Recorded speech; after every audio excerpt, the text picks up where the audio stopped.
¿Cómo están todos?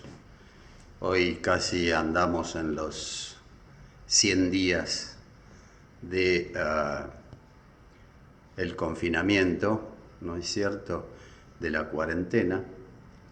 Estamos en este país, Argentina, y dentro de unas 48 horas menos va a empezar la última etapa, se dice así por los medios de comunicación, de 15 días de restricción absoluta.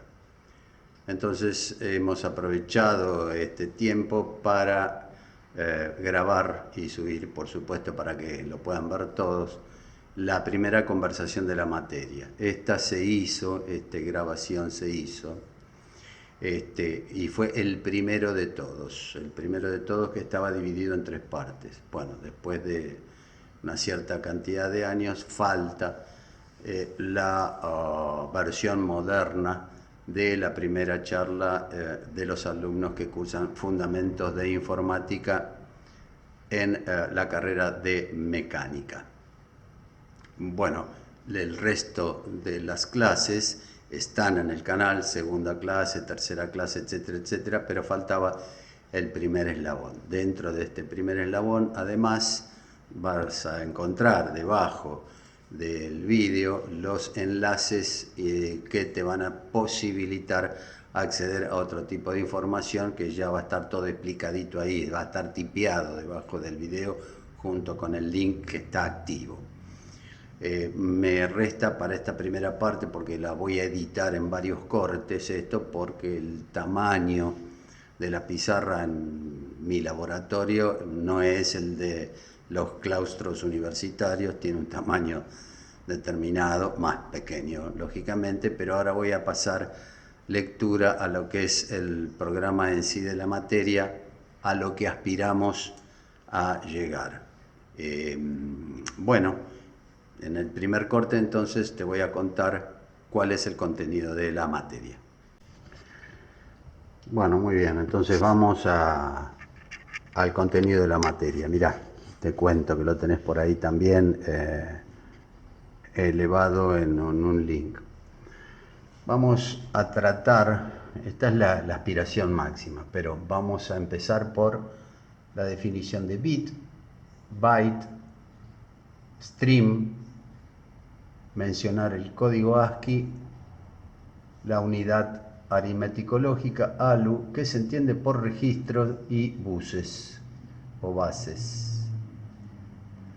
Nosotros vamos a centrar, no obstante esta descripción, el desarrollo de la materia en aprender los diagramas de Chapin o de Nash-Scheiderman, que está en otra literatura.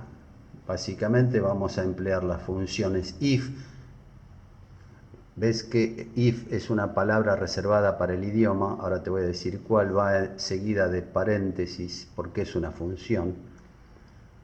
Función while, función for, función do while, secuencias de instrucciones, condiciones y repeticiones, como también así bucles.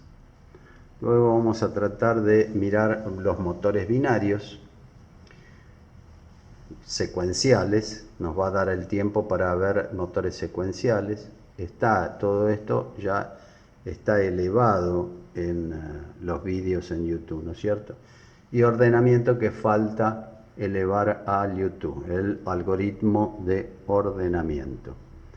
Después vamos a mencionar dentro del contenido algunas definiciones que hoy por hoy tenés que conocer: IP, Internet Protocol, VPN, la red privada virtual, que tengas una idea de proxy, del DNS, que significan esas siglas, así se va entendiendo el idioma actual de la informática, y las definiciones de las redes, que son básicamente LAN y WAN, la vamos a mencionar. ¿Qué se entiende por Big Data? Hay todo un vídeo explicado por una tercera persona de lo que es Big Data. Está muy muy bueno. ¿Y qué entendés por nube? Que lo vas a tener que dominar el tema de la nube, porque allí dice, ¿ves? Subir a la nube ejercicios indicados. Yo te voy a pasar en el link los ejercicios que tenés que subir a la nube. La nube va a ser comercialmente de Google porque es muy sencillo, se puede ver online, yo la puedo ver online y contestarle a los alumnos, ¿no es cierto?, en el momento. Bueno, la aspiración es una etapa de investigación y desarrollo. Para culminar, tenés que desarrollar un programa en C. La aplicación que vamos a emplear es DebC++, que la vas a tener que bajar en tu máquina. Si no tenés máquina y tenés un dispositivo, teléfono inteligente, la aplicación se llama Learn, para que me la puedas girar a mí. Estos programas, ¿no es cierto? Estos programas en C, el programa que se genera, lo tenés que subir también a tu nube. Correcto. Y por último mencionar, si llegamos, los computadores cuánticos, que se entiende por eso, y la definición del qubit. El tema de subir a la nube. Bueno, hay algunos que tienen dificultad en subir a la nube y otros que lo manejan perfectamente bien. La nube vos la manejás perfectamente bien cuando subís elementos, por ejemplo, a la tan renombrada aplicación Instagram. ¿Qué haces cuando subís? Pones esa información, la foto, qué sé yo, las imágenes, los vídeos en un servidor de esa empresa de nombre comercial. Pero igual hay 3 videos a falta de uno de cómo se maneja la nube. Nosotros nos vamos a manejar con el Drive de Google, el Google Drive, que es una de esas aplicaciones, por lo tanto vas a tener que tener el Google Chrome, que es el navegador de esta firma. Si yo lo puedo ver en línea, porque imagínate que no puedo bajar 300 trabajos prácticos a mi computadora, ¿verdad? Bueno, entonces este programa también está escrito, te voy a dejar un link para que lo veas escrito en una hoja y puedas avanzar en la materia. Bueno, este es el segundo corte y ahora voy a empezar a diagramar el contenido de la misma para después editarlo. Bueno, vamos a empezar entonces con el contenido de la primer clase de Fundamentos de Informática. Acordate que voy a hacer varios cortes por una cuestión de tamaño de pizarra y arrancamos. ¿Ves? Siempre digo lo siguiente. Allí tenemos un conjunto de usuarios que se cuentan por centenares de miles de millones. Es muy típica esta figurita en los vehículos, ¿no? Cuando va una familia. Bueno, yo acá dibujé una familia con un niño e incorporé a, como usuario, en calidad de usuario, ahí dice usuario, a los niños, pues los niños hoy en día se han incorporado al uso de plataformas informáticas muy rápidamente y bueno, nacieron en esta etapa de la historia y no les cuesta casi nada en cierta profundidad y comprensión en el manejo de los dispositivos. Después veremos si entienden cómo funcionan. Entonces ahí los agrupé folclóricamente en 2 grupos, ¿ves? Niños, familias en general, profesionales no relacionados con desarrollos informáticos y técnicos en general que a diario usamos estas plataformas. Grupo 1. Luego tenemos un grupo 2. Insisto, es una clasificación en grupos para entender cómo viene el desarrollo luego. Ahí puse estudiantes de sistemas, ingenieros en sistemas, programadores, desarrolladores, hackers, investigadores. Ahora bien, toda esta masa de usuarios en general de ambos grupos va a usar, en general y casi en todos los casos, ese universo de usuarios utilizará el teclado como periférico de datos, ¿ves? Como periférico de entrada de datos. ¿Mm? Por supuesto que si vos vas o mirás, más bien dicho, a la cajera de un súper que pasa el código de barras, bueno, allí no está empleando como periférico de entrada de datos el teclado, sino un código de barras. Pero normalmente, por millones, están usando como periférico de entrada de datos el teclado. Y allí yo dibujé fíjate vos, un cablecito, un alambrecito, para poder escribir la palabra stream. En una época esa palabra era poco común, hoy día posiblemente sea un poco más usada como stream de datos. El dato que sea, sonido, imagen, caracteres, etcétera, etcétera, etcétera. Todo aquello que pueda ser incorporado a nuestra plataforma informática. ¿Qué sale del periférico de entrada de datos? En este caso el teclado. Bueno, ahí tenemos números, allí dice letras minúsculas, letras mayúsculas y teclas comando. La Enter es una tecla comando, por ejemplo, que es la más común.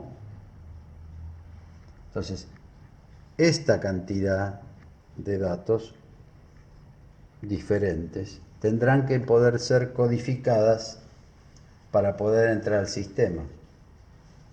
A ver, ¿cómo ocurre eso? Vamos primero a la definición de bit.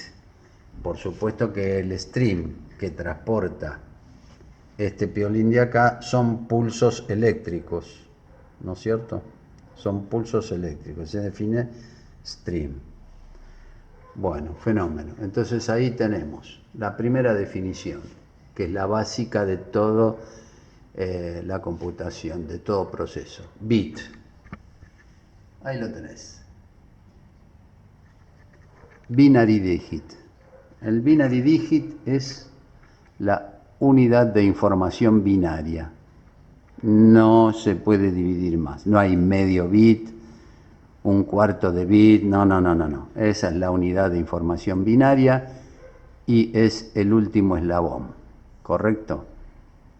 Ahora bien, hay gente que por ahí no vio álgebra binaria. Bueno, esa álgebra binaria, que no lo escribía en la pizarra, también conocida como álgebra de Boole. George Boole escribió su álgebra binaria, que está basada tan solo en dos símbolos distintos. Pero estoy seguro que habrás escuchado hablar del código Morse. El código Morse también tiene dos símbolos distintos y han telegrafiado durante decenas de años información sin ningún tipo de inconveniente, y también tiene dos símbolos distintos, en ese caso punto y raya. Bueno, vamos a ver que la base del sistema dijimos que es 2, ¿ves? Unos y ceros. Si tenemos dos elementos, por ejemplo, que llamo variable A y variable B, variable porque varía, ves que varía de 0 a 1, de 0 a 1, Si tengo dos variables de nombres de fantasía, A y B, se puede llamar Z y Q, no importa, la base del sistema elevado a la 2, porque son dos nombres dos variables, de nombre de fantasía, permite 4 combinaciones. Y aquí te hago todas las combinaciones posibles. 0, 0, 0, 1, 1, 0, 1, 1. 4 combinaciones que no se pisan entre sí, son totalmente distintas. Pero claro, acá tenemos un teclado que emite muchas más combinaciones que 4, ¿no es así? Vamos a un ejemplo doméstico, el caso del semáforo. A ver, el semáforo tiene 3 variables, mirá. Acá puse la B corta de verde, A de amarillo, R de rojo. Son 3 elementos. 3 elementos.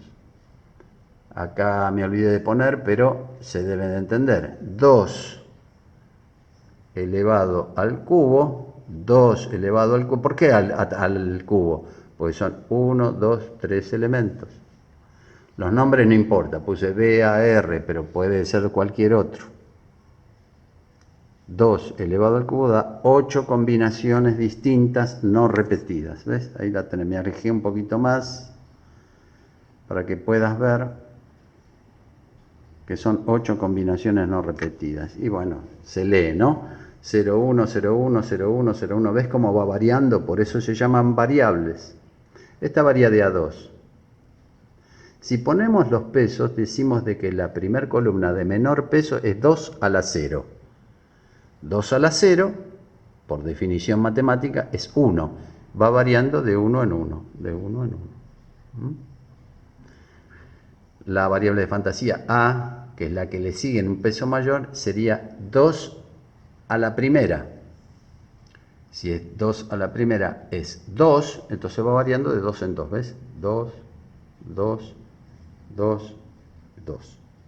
Nunca superar las 8 combinaciones, porque es 2 a la octava, 8 combinaciones. Vamos a la variable de fantasía, de nombre de fantasía R, la de mayor peso, que sería 2 a la 2, acordate, 2 a la 0, 2 a la 1, 2 a la 2. 2 a la 2 es 4 y va variando de 4 en 4. Y si no, mira, 1, 2, 3, 4, 0, 0, 0, 0, 1, 1, 1, 1. Bueno, ahí tenés la tabla de 8 combinaciones, todas las combinaciones. Por supuesto que los técnicos, para el caso del semáforo, han anulado algunas, ¿no? No puede prender rojo y verde juntamente o juntos. Han programado el sistema para que eso no ocurra cuando andan bien los semáforos. Ahí tenés la de 3. Volvamos al teclado. Entonces, ¿qué pasa? En el teclado tenemos un montón de combinaciones allí. ¿Cómo hacemos? Bien. Vamos elevando. Por supuesto, no dibujé más tablas de combinaciones, porque si no, no termino nunca. Y esto que dijimos que era 4 combinaciones, voy subiendo, ¿no es cierto? La base siempre es 2. Voy subiendo la cantidad de variables hasta llegar a 8. Y ahí aparece el byte, ¿no? Ahí te lo escribí, byte. Palabra digital de 8 bits. Palabra digital de 8 bits. 2 a la octava es 256 combinaciones distintas. Por eso no te escribo la cantidad de combinaciones porque no termino más. Tendría que dibujar hasta 256. Byte, palabra digital de 8 bits. 2, que es la base del sistema, elevada a la octava, da 256 combinaciones diferentes. Con 256 combinaciones diferentes ya puedo codificar el teclado completo y me sobran combinaciones que el día de mañana serán utilizadas para aplicaciones de índole superior al día de hoy. Entonces, si tenemos 256 combinaciones distintas, tenemos que ponernos de acuerdo en qué significa cada combinación. Para eso surgió, como surge el código Morse, que te dice 2 puntos y una raya es tal letra o tal número, o raya, punto, raya es tal letra y tal número. Aquí se llama American Standard Code. Puse punto suspensivo para no escribirlo todo. American Standard Code for Information and Interchange. Para información e intercambio. Por supuesto que esto es teoría, pero a lo mejor alguna vez te tocó en la práctica no encontrar en forma directa en el teclado la arroba, tan empleada por segundo en estos días. Entonces, ¿vos qué hiciste? Apretaste una combinación de letras y pusiste Alt, normalmente lo decimos a diario, Alt 64. Ese Alt 64, acá está, ¿ves? Arroba, Ese al 64, que Aldo lo apretás por acá, 64 por acá, te va a emitir un stream, que va a tener este formato, mirá, 0, 1, 1, 0, 0, 1, 0, 0, desde el bit 0 al bit 7. Acá tenés los 8 bits, mirá, ahí tenés el byte, ¿ves? Ahí tenés el byte, acá tenés los 8 bits, como el 0 se cuenta, va desde bit 0 hasta bit 7. 8 bits que conforman un byte. Y ahora, ¿por qué decimos que el byte le sobrevive a todas las técnicas, por supuesto antes de las computadoras cuánticas, ¿no? A todas las técnicas de desarrollo superior desde aquel momento en que fue creado? Bueno, sencillamente sobrevive la palabra byte porque es el término, o se entiende así, aquella capacidad que permite codificar el periférico de entrada de datos llamado teclado.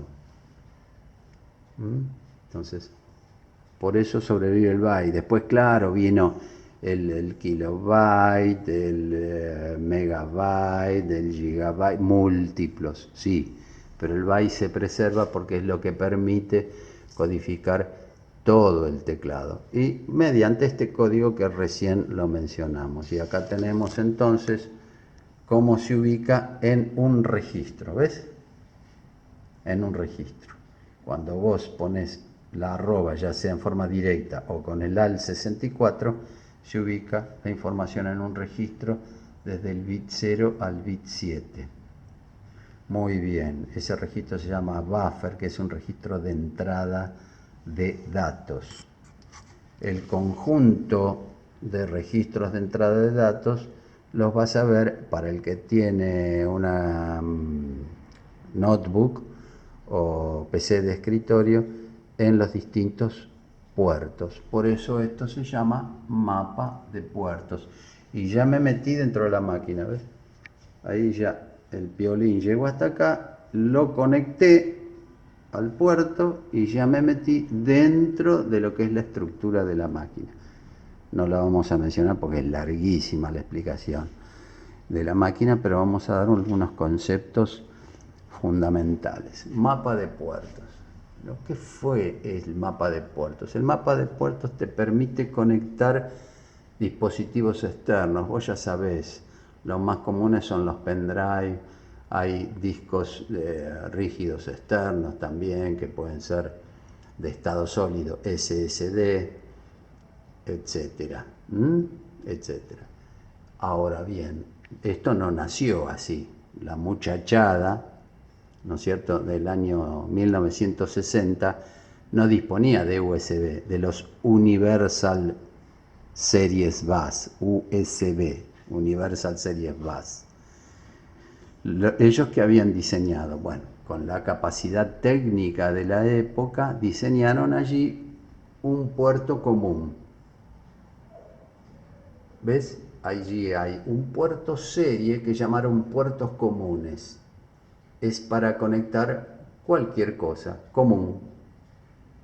Y pasaron a llamarse los COM, C-O-M, los COM, en esa época. Pero además se encontraban, que sigue ocurriendo, que el periférico más lento de toda la plataforma informática era la impresora, sigue siendo, es la impresora. Entonces ellos, con criterio para que no demore tanto el sistema, diseñaron un puerto paralelo, ¿ves? La sigla, así como la sigla del otro era COM, la sigla de este es LPT, Line Printer Terminal.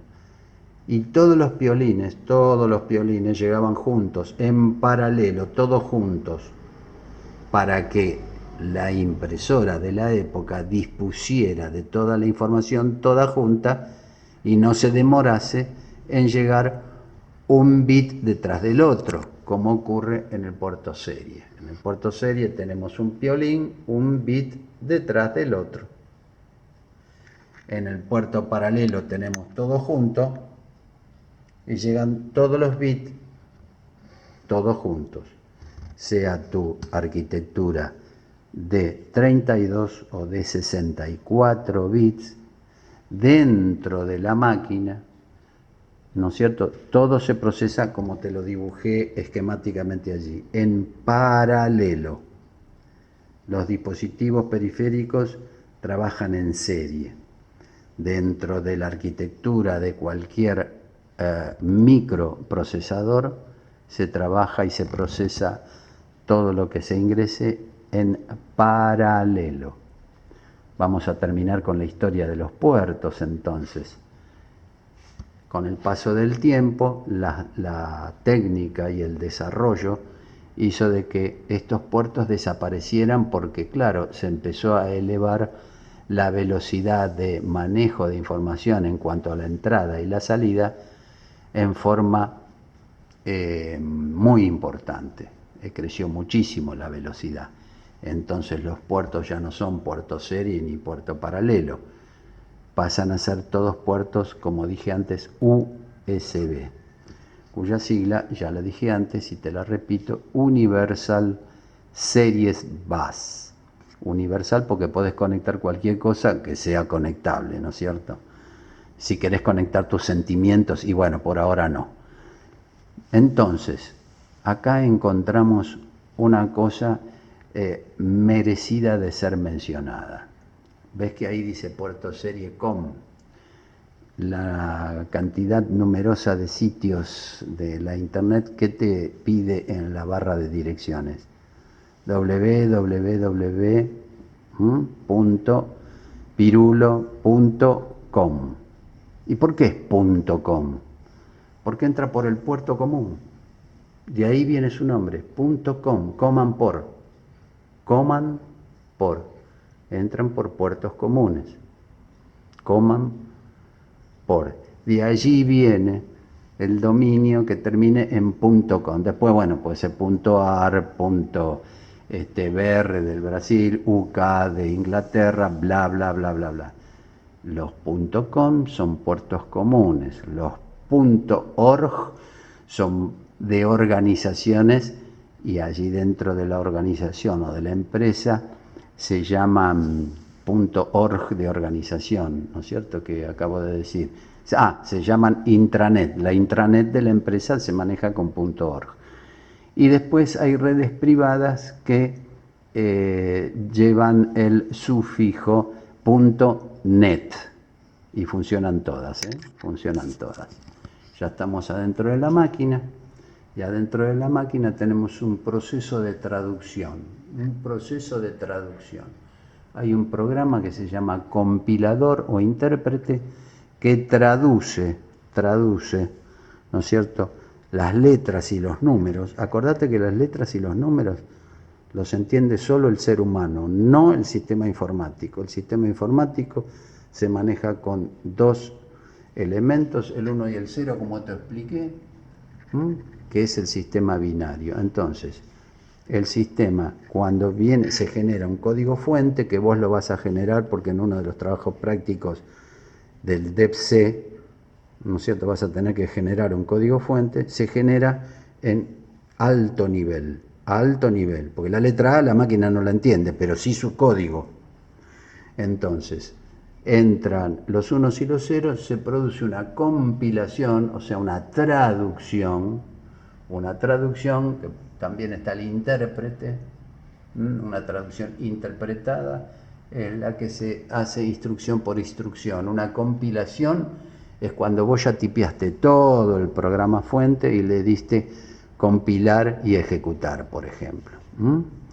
Entonces es una compilación. Dentro de la plaqueta, que hay un vídeo mostrando una plaqueta de un i5 de la firma Intel, dentro de la placa que se llama Mother, la placa Motherboard, porque el board es un término que procede de la náutica. On-board, outboard, a bordo o fuera de borda.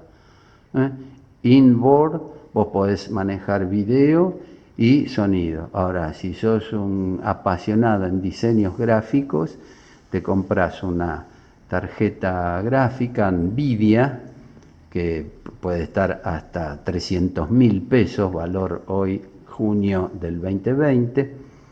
Por supuesto consume una enormidad de energía, ¿no es cierto? Muchos amperes, tenés que tener un transformador polenta para eso. Y esa es una placa, una tarjeta gráfica outboard, fuera de la placa madre. Insisto, la placa madre tiene una plaquetita, lo mismo que los DJ. Los DJ quieren manejar sonido a través de tarjetas de sonido óptico y demás. Bueno, van, se la compran, la dosan, etcétera, manejan el sonido outboard, todo lo que sea motherboard es el manejo de la información es dentro de esta placa. Y ahí tenemos, dibujé este dispositivo que se llama, ahí dice UART, Unidad Asincrónica de Recepción y Transmisión. Hay que entender definitivamente que todos los computadores son independientes, no están sincronizados ni con la red, ni con el de mi mamá, ni con el de mi tío, no. Son independientes, por eso está la unidad asincrónica, no están sincronizados.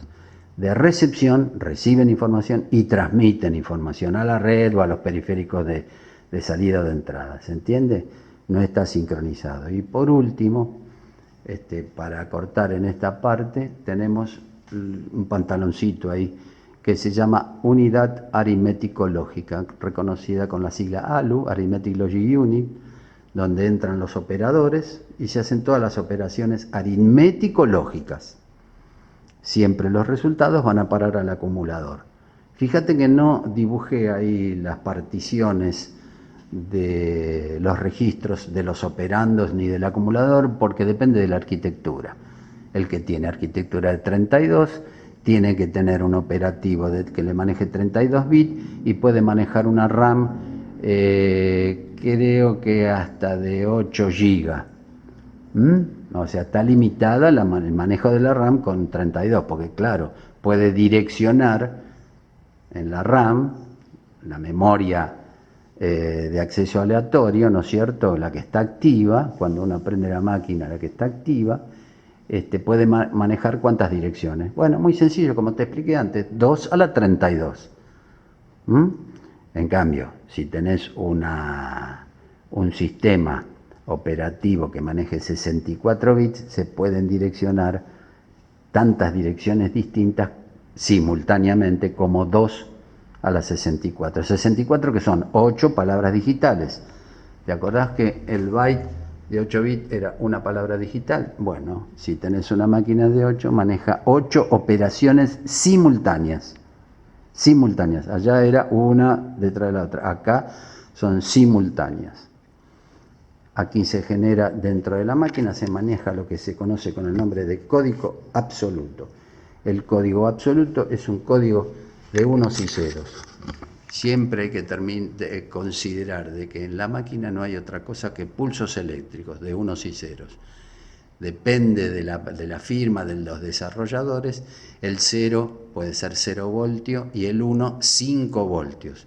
5 voltios es la tensión que necesita un pendrive para trabajar. Fíjate que el pendrive no lleva pila.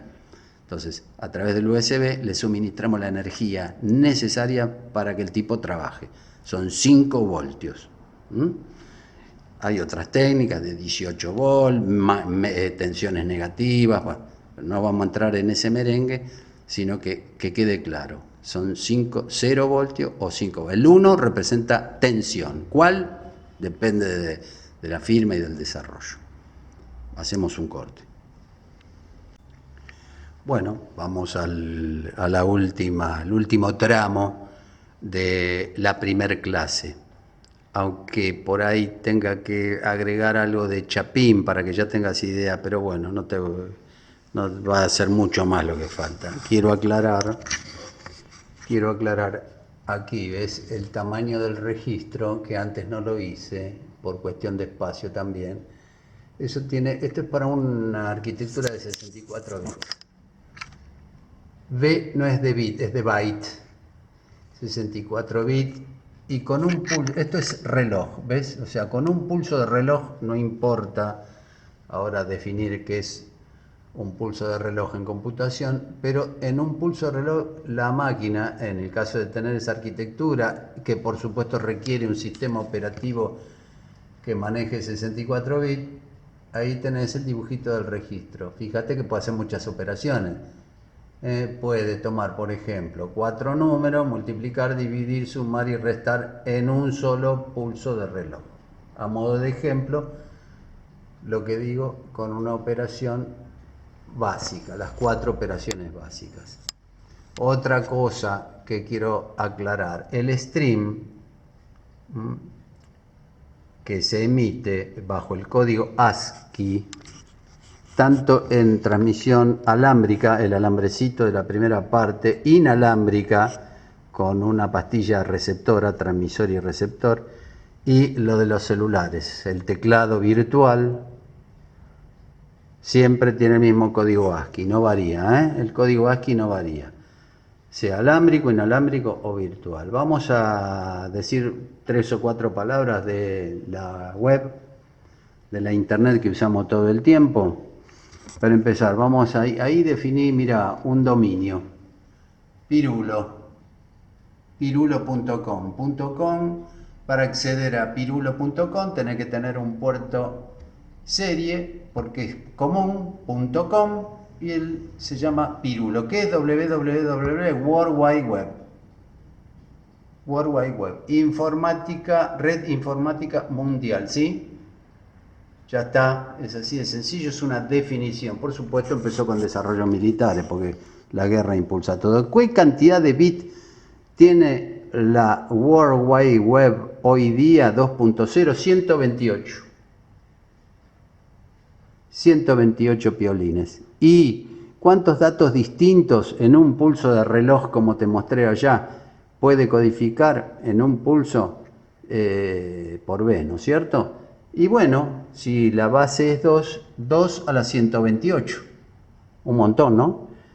2 a la 128, que en números decimales sería casi 6.5 trillones de combinaciones distintas.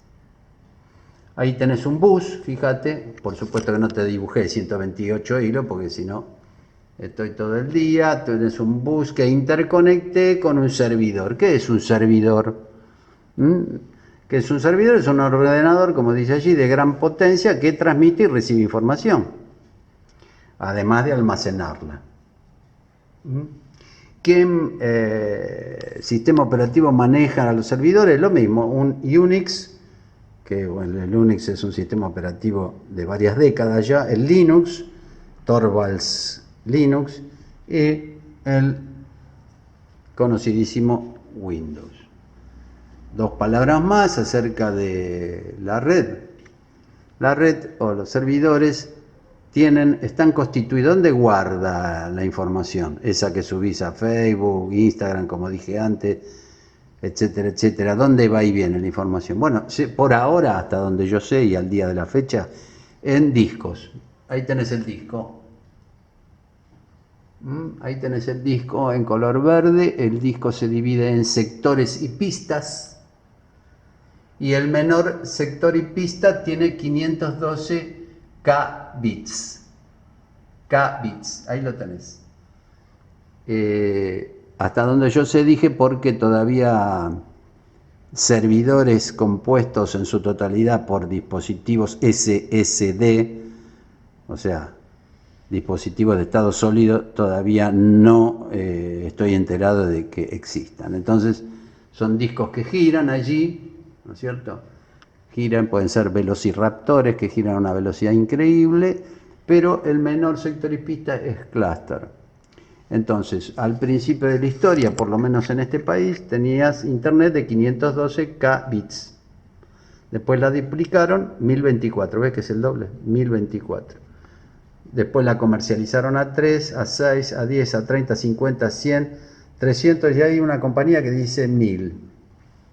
El problema con esta gente que nos quiere vender pescado podrido es que nos dice velocidad. Esto no es velocidad, esto es capacidad. Fíjate, te lo aclaré acá. En un clúster 512K bits es la capacidad, no es la velocidad. La velocidad siempre tiene que llevar asociada una unidad de tiempo. Hay que entender eso, una unidad de tiempo. ¿Cuánto tardaste en llegar a la casa de fulano ahí en la costa a hacer surf? Y bueno, tardé 4 horas porque fui, no sé, a 120 kilómetros por hora. La velocidad, la unidad de velocidad inherente lleva pegado el tiempo, si no, no tiene sentido. O sea, a partir de ahora, cuando vos leas esto, ¿no es cierto?, tiene que tener tiempo. Esto no es velocidad, es capacidad. ¿Cuál es la velocidad? Megabit por segundo. Megabit por segundo. ¿Esto qué significa? Que estamos bajando byte, otra cosa que a veces se confunde. ¿Estamos bajando byte? ¿La velocidad se mide en byte? No, se mide en bits por segundo, megabit por segundo. Ya estamos haciendo una referencia a la velocidad de bajada. Vos sabés, porque lo practicaste quizás, que la velocidad de subida anda en el 10% de tu velocidad de bajada. ¿Y por qué es el 10%? Y porque el tipo que está acá arriba tiene que ubicar un sector y pista libre para poder almacenar lo que vos estás subiendo. Entonces el disco está girando, el dispositivo de escritura tiene que buscar lugares libres en el disco, entonces todo eso es una demora de tiempo, por eso anda en el 10% la subida, ¿correcto? ¿Se entendió? Bueno, te voy a escribir acá gratuitamente algunas definiciones acerca de esto, relacionadas con la World Web de Pirulo. Entonces, ¿qué es IP? IP es el DNI de los dispositivos. Por supuesto, los dispositivos que están conectados a la red, ¿no? Si tengo una estufa y no. DNI, eso es Internet Protocol, DNI de los dispositivos inteligentes.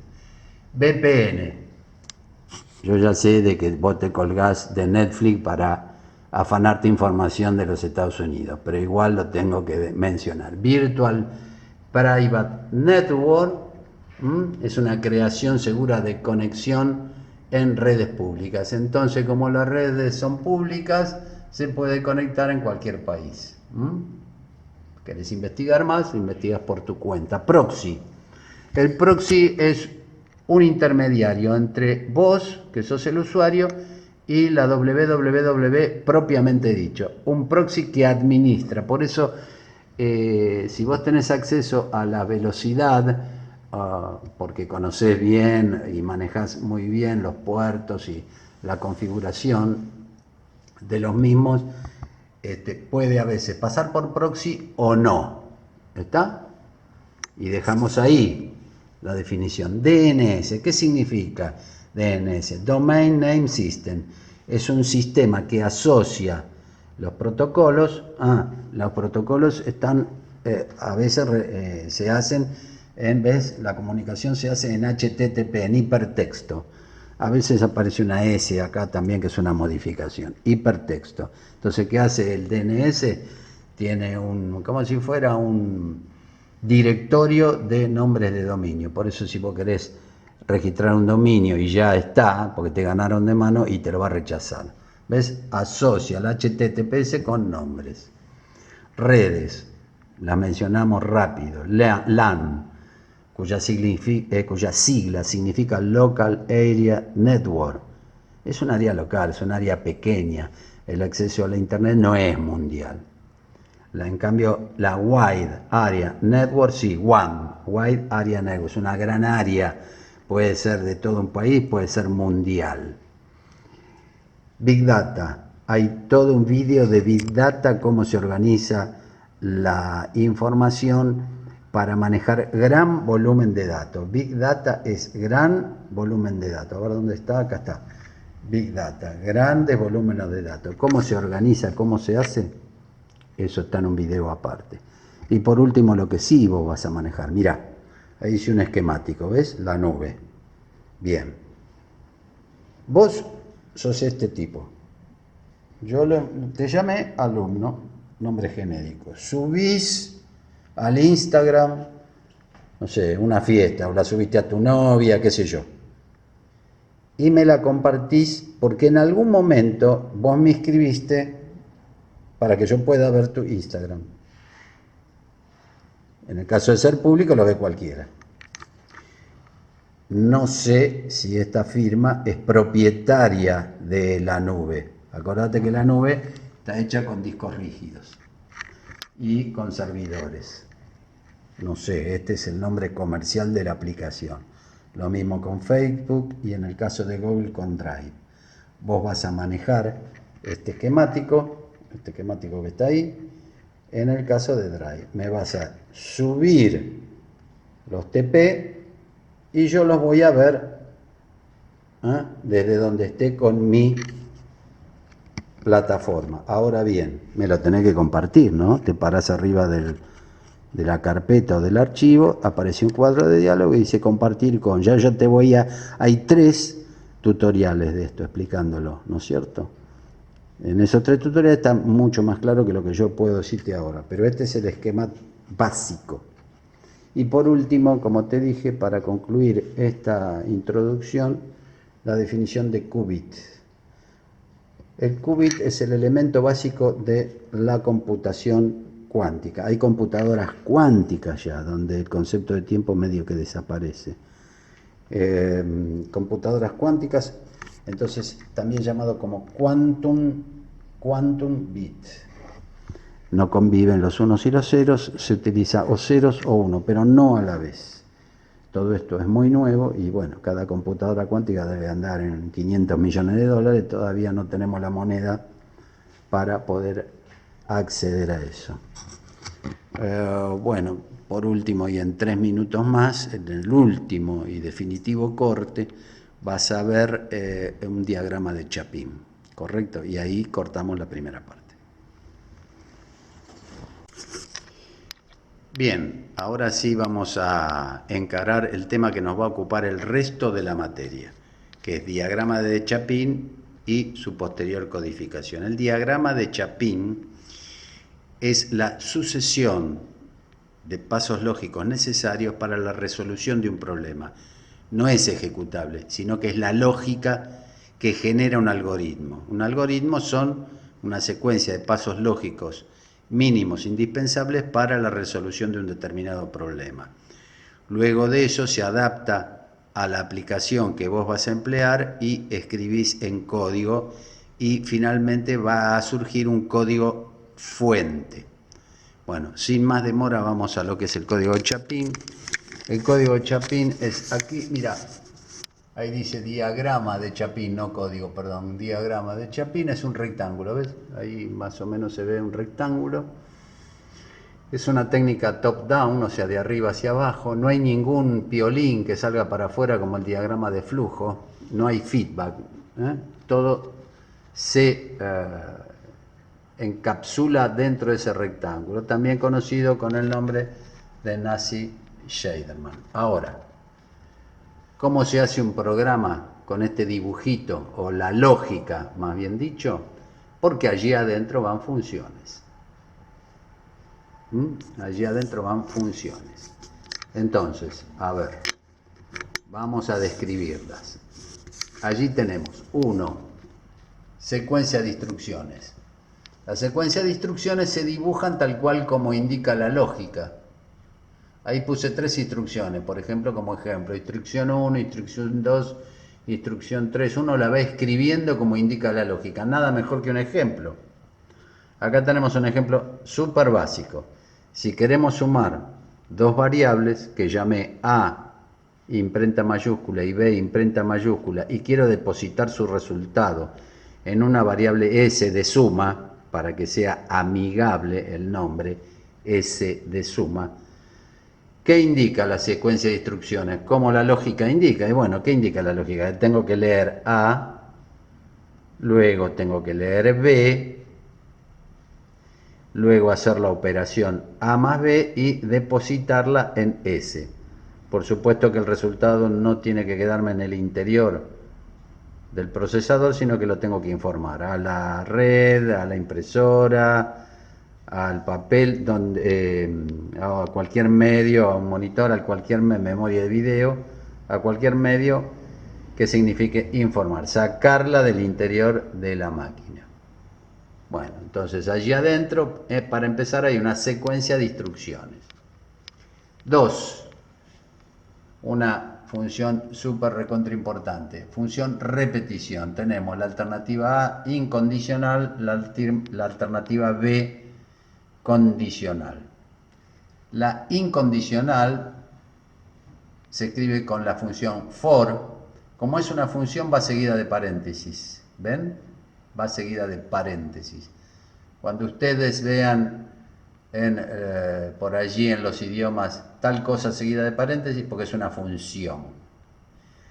Más adelante veremos cómo funciona a través de otros ejemplos, que lo voy a hacer inmediatamente. Si tiene paréntesis es porque allí adentro va un argumento dentro del paréntesis, sin espacio entre la palabra for. Allí puse desde j igual 1 hasta j 100, en pasos de a 1, ¿ves? J arranca en 1, pasa a 2, ejecuta por 2, vuelve, ejecuta por 3, vuelve, ejecuta por 4, vuelve, hasta que corta la repetición. ¿Cuándo corta? Y bueno, cuando j se hace 101. J es la variable que controla al for, ¿ves? Que va progresando en 1. J++ significa que J1 pasa a 2, pasa a 3, pasa a 4, hasta que J se hace 101. Cuando J se hace 101, incumple la condición del argumento central y se va a ejecutar lo que encuentre después. Esto se entiende a través de ejemplos, ¿no es cierto? Mejor. Y después la condicional. La condicional está escrita, manifestada en el idioma con la función while, que significa mientras. Y por supuesto, al ser una función, está seguida de paréntesis. Entonces, por ejemplo, para hacerlo un ejemplo sencillo, puse leer una clave. Si la clave es distinto de 0, para el ejemplo, puede ser distinto de lo que yo quiera. Clave distinto de 0, ejecuta lo que está aquí adentro, ¿ves? Ejecuta su contenido. ¿Qué puede ser el contenido? Cualquier cosa. Por ejemplo, leer A, leer B y hacer una suma. Leo la clave, es una sentencia similar a la previa, ¿ves? La última sentencia que la tenemos por acá es similar a la previa o gemela. Y acá, como te dije que allá no había piolines de feedback, vos fíjate que se respeta, ¿no?, la medianera izquierda. Entonces, ¿qué hago? Hago un pozo de aire y luz, como en los edificios de propiedad horizontal. Dibujo un pozo de aire y luz. Entonces, la función while va a abrazar todas las sentencias que se encuentren allí adentro. Pero claro, como esto debe de repetirse, pega la vuelta y siendo la última sentencia gemela a la previa. Si la clave es 0, ahí tipió el operador 0, pega la vuelta, 0 es distinto de 0, no, 0 es igual a 0, entonces se va a ejecutar lo que encuentre acá abajo. Siempre digo, lo mejor son ejemplos, ¿no? Elemento 3, toma de decisión. El idioma se reconoce con la función if. Y por supuesto que al ser una función va seguida de paréntesis. Y lo vamos a escribir. Entonces ahí ponemos for. Para el caso de sumar varias veces. Mirá, ahí estoy sumando 100 pares. 100 pares, porque for repite lo que está abrazado ahí, ¿ves? For repite lo que está abrazado allí. Entonces, leo A, leo B. Estoy ejecutando por P igual 1. Leo A, leo B. Si A es mayor a B, y ahí aparece la función if, que parece un embudo, ¿ves? Si A es mayor a B, y esto resulta verdadero, hago una resta. Para no complicarle, hice así bien fácil y lineal. Hago una resta. A menor que B e informo R, donde quedó depositado el resultado de la resta. Si A no es mayor a B, o sea, es falso, bueno, para hacerlo fácil hice S, que es de suma, A más B. A más B lo deposito en S e informo S. Esto pega la vuelta automáticamente porque ejecuta para P igual 2 ahora. P igual 2 ejecuta, informa, pega la vuelta, y como dije antes, a cada vuelta P va creciendo en una unidad, P más. ¿Sí? Muy bien, hasta que P se hace 101 y finaliza el programa. Todos los programas tienen que ser convergentes. No, pues, si no se me cuelga la máquina. Y sigue con lo que encuentra abajo. Voy a mencionar la combinación do-while. Do-while, bueno, todo el mundo ya creo que escuchó por ahí. Do-while es hacer mientras. Hacer mientras. Acá puse así, para seguir con la misma tipología de ejemplo. El do abraza con el while, ¿ves? El do abraza con el while y va a ejecutar todo lo que está en su interior. Nunca se va de las medianeras, ¿ves? Leo A, leo B, hago la suma, informo la suma, leo una clave, ¿ves? Que es el condicionante, y digo, si clave es distinto de 0, vuelvo y ejecuto, y así. Vuelvo y ejecuto.